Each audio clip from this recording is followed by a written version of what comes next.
Hey, I had to re-upload this video. I apologize about that. Let's get into it. This is wild. Apparently, Elon Musk is taking lessons from Javier Milei of Argentina for the Department of Governmental Efficiency.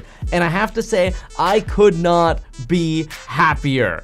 I actually think it's a really good thing, and what we're going to do in this video is we're going to analyze what has Javier Milei done for Argentina. Here's a picture of Elon Musk, by the way, in a tuxedo with a Donnie T. Then you've got Javier Milei right here again, taking another photo. But most importantly, you got to see Javier start dancing.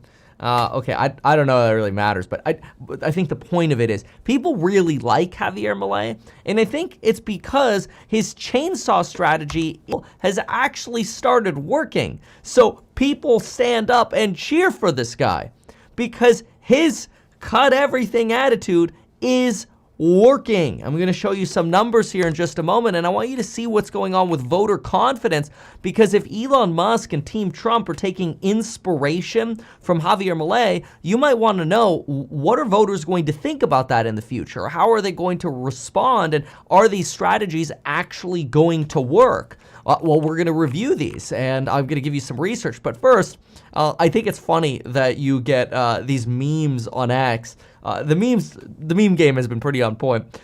So they put Anthony Fauci, not Fauci. The reason I bring that up is people have been memeing Anthony Fauci so much about cutting Anthony Fauci out. But they put RFK, and they meme his face over Javier Milei back when he goes, Aflora, Aflora, and this time it's seed oils, Aflora, fluoride, Aflora, processed foods, Aflora. It's kind of great. I love it. So, but let's actually get past the memes and actually get into some substance here. So, have Javier Milei's policies worked? He's often considered a right-winger, somebody who's going to bring shock therapy to government to reduce government debt and the massive levels of over 1,400% inflation in Argentina that has basically led them to a brink of collapse, at least before the election. The Argentinian country probably would have collapsed much like Zimbabwe did because of the rampant inflation they've had it not been for Javier Milei, and I'm going to show you the actual results in just a moment. But know that inflation is a country buster. It destroys countries. Think about Germany, World War I, post WW1, the Weimar Republic. You can't function. People revolt. That gave rise to the Nazi Party and a revolution, essentially. The people get fed up with inflation. And so what Javier Milei did is he took office, and immediately on day one, he devalued the Argentinian peso by 50%. Now, you might think to yourself, wait a minute, doesn't that cause more inflation? And the answer to that is it depends. So the first thing that he did, and you can kind of see this on a chart, just type into Google USD to Argentine peso, and then just go to the 1-year chart. And what you're going to find is when Javier Milei took office, he immediately cut the value of the currency and put it on sort of a path of devaluing. The benefit to this is you actually make it cheaper for other businesses from countries outside of Argentina to work with Argentina. So you help domestic production, domestic manufacturing, because it's cheaper to buy Argentine goods. So the idea is you're actually going to strengthen your export economy by having a weak currency. It's one of the reasons Donald Trump actually likes a weaker dollar. It's because he's a protectionist. He wants to grow the U.S. and U.S. manufacturing. And if you have a weaker dollar, you strengthen your export market. Now, if Argentinians leave Argentina and go to, Florida, well, now it becomes more expensive to vacation in Florida or whatever.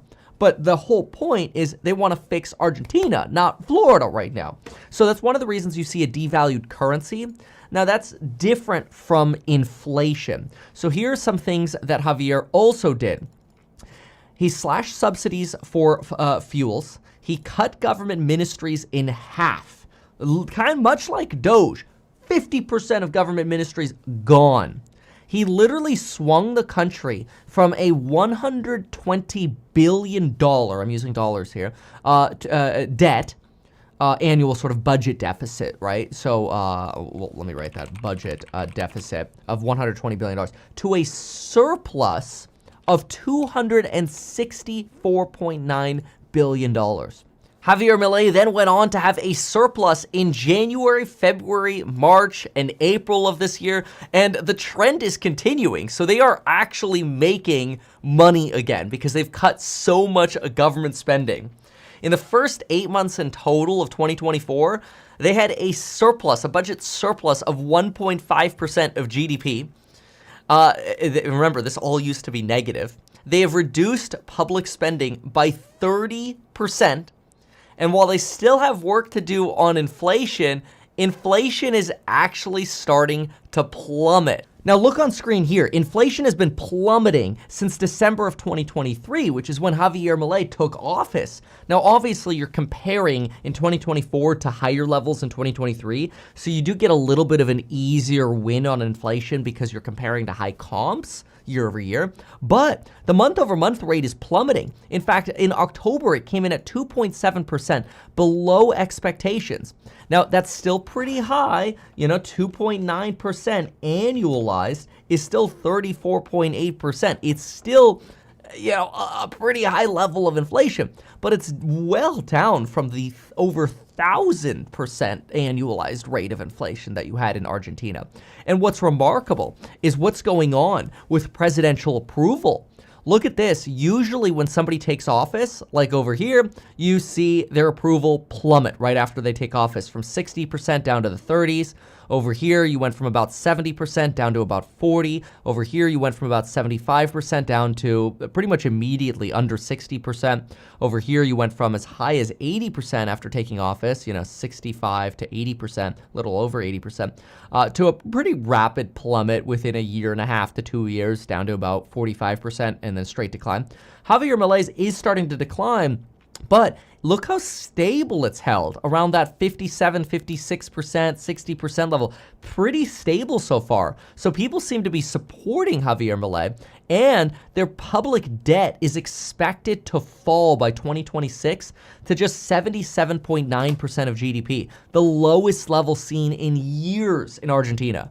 So it's working. Lower inflation, lower debt, the people still support Javier Milei. And you just recently had Javier Milei's delegation walk out of COP29.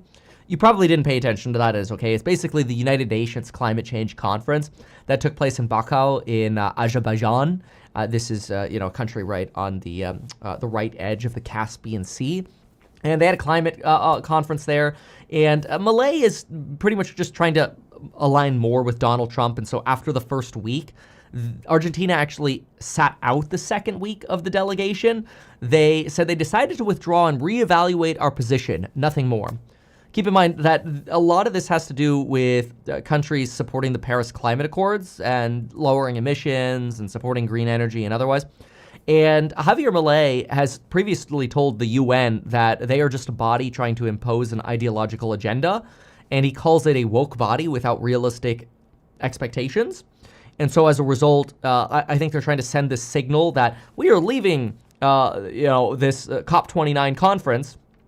We might leave the Paris Climate Accord in alignment with Donald Trump. Oh, and by the way, now we're going to go hang out with Donald Trump at Mar-a-Lago, which basically happened right afterwards.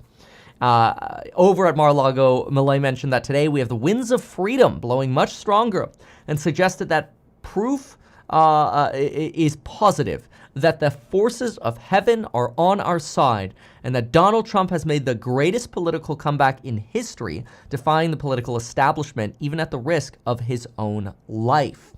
They've also been talking to Elon Musk, and Elon Musk has been talking to the finance minister about how to potentially deregulate the U.S. economy.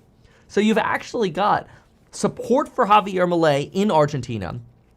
People cheer Javier Milei on the internet, which I know is a microcosm of obviously the world, but it can be reflective of sentiment. But I think it's because the proof is in the pudding. The numbers are actually good. He's actually doing what he said he was going to do, and it's working. So I hope and pray for Argentina that it keeps working, but it does give you a potential look into, what the Musk camp and DOGE might do for America. Now, that also then is balanced by, okay, well, if you cut inflation even more in the United States, are you potentially going to lead us into a recession? That is a fear that people have, that, Donald Trump is basically going to take office and he's going to preside over a recession right away because of, it's going to take time for tax cuts to take effect. That'll take until, 2026.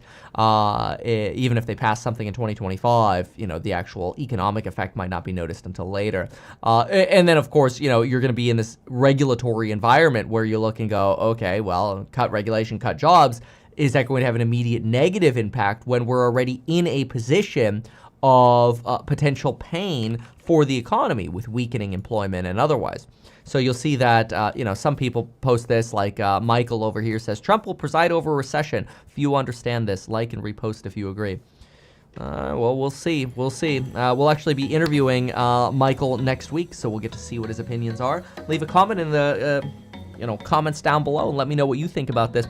And also go to meetkevin.com/alpha to get your free alpha report every morning the market's open. I put a lot of time into this, and you get it for free roughly 15 minutes before the market opens. Just sign up here if you're in the US or Canada. We'll text the report to you and email it to you. And if you're outside the US or Canada, use the gray link below. Thanks so much, folks. We'll see you in the next one. Goodbye. Good luck. Why not advertise these things that you told us here? I feel like nobody else knows about this. We'll try a little advertising and see how it goes. Congratulations, man. You have done so much. People love you. People look up to you. Kevin Paffrath there, financial analyst and YouTuber. Meet Kevin. Always great to get your take.